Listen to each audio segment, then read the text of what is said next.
Waalaikumsalam warahmatullahi wabarakatuh. Selamat pagi, jeng jeng jeng. Oke Bapak Ibu, perkenalkan saya di sini Syariasna dari wali kelas dari kelas 4B. Saya di sini akan mereview alat peraga yang telah saya buat dengan anak-anak minggu lalu, yaitu yang saya namai dengan alat peraga Kosica atau kotak sifat cahaya. Ini ada di materi kelas 4, tema 5, subtema 1, pembelajaran 1. Oke Bapak Ibu, adapun alat dan bahan yang saya gunakan yaitu yang pertama ini adalah kardus yang digunakan. Ini saya pakai kardus yang mini, kardus sok clean cair. Bapak Ibu juga bisa nanti menggunakan kardus yang lebih besar, tapi saya memilih yang mini. Kemudian yang kedua itu kertas karton, lalu kertas origami, terus isolasi lem bening, kemudian double tip, dan ada juga ini lakban biar dia lebih kenceng di sini usutnya. Lalu cutter dan gunting. Nah, cara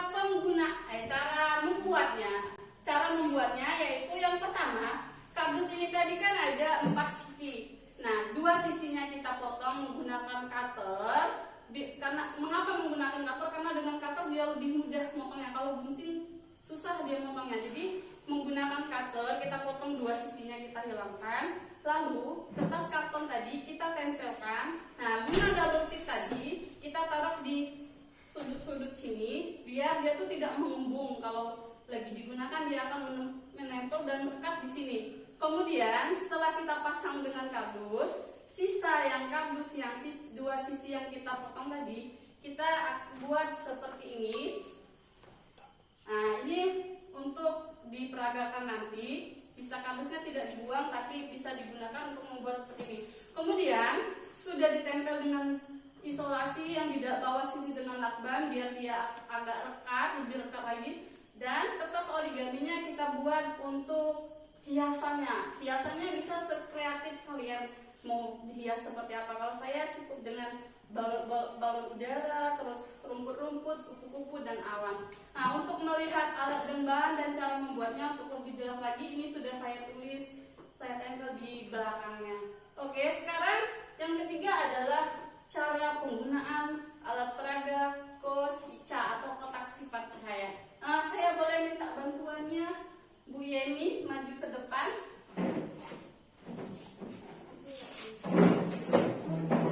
Oke Bapak Ibu, sifat cahaya itu ada apa saja? Bisa menembus benda bening, terus dipantulkan, dibiaskan, terus merambat lurus. Ya. Nah, yang pertama kita akan melakukan uji coba tentang sifat cahaya yang katanya itu merambat lurus. Tolong Bu Yeni nanti tolong senterkan saja. Nah, ini strobonya cukup ditempel seperti ini. Nah, coba Bu Yeni senterkan di bagian tengah ini. Lubang. Ya. Nah, coba Bapak Ibu bisa lihat apakah cahayanya lurus atau ke atas apa ke bawah? Lurus. Nah, ini membuktikan bahwa sifat cahaya itu dia bisa merambat lurus. Yang penting kotak ini atau bolongan ini itu sejajar, satu garis sejajar. Kalau dia ada yang nggak sejajar, dia tidak akan merambat lurus. Yang penting dia harus sejajar biar bisa merambat lurus. Oke, ini percobaan yang pertama. Untuk percobaan yang kedua, yaitu sifat cahaya dapat menembus benda bening. Nah, ini saya gunakan kardus sisa tadi dan ini adalah jilitan yang di depan itu. Iya. Nah, silakan coba Bu Eni di center. Nah, dia tembus tidak Bapak Ibu?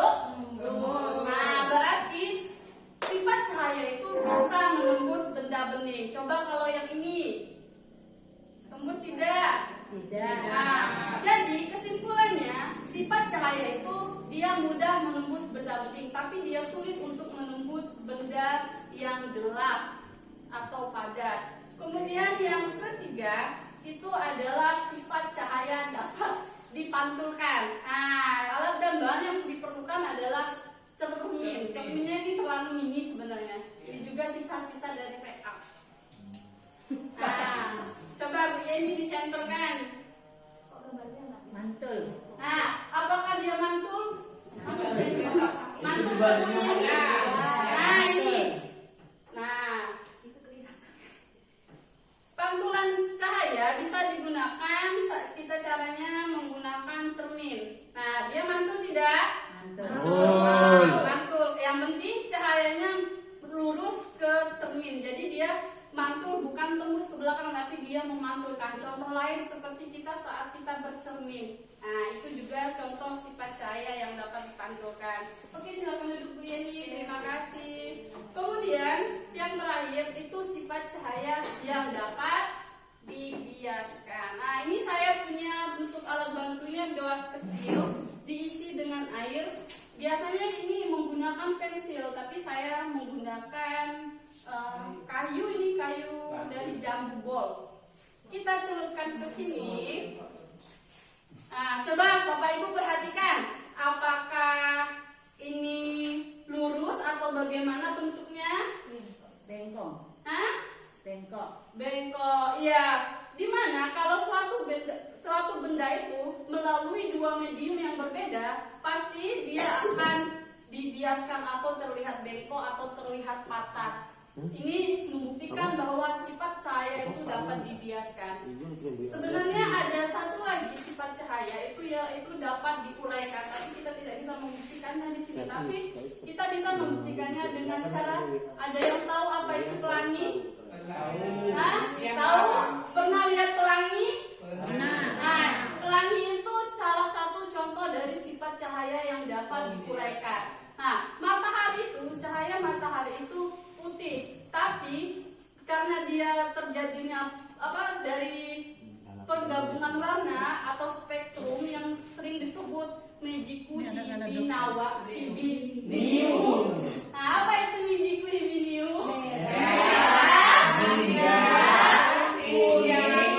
Hijau, biru, nila, dan ungu. Nah, pelangi itu merupakan gabungan dari warna-warna itu yang dibiaskan dari sinar matahari, butiran air, jadilah sebuah pelangi. Itu contoh dari sifat cahaya yang dapat diuraikan. Oke, demikianlah penjelasan atau review dari alat peraga yang saya buat.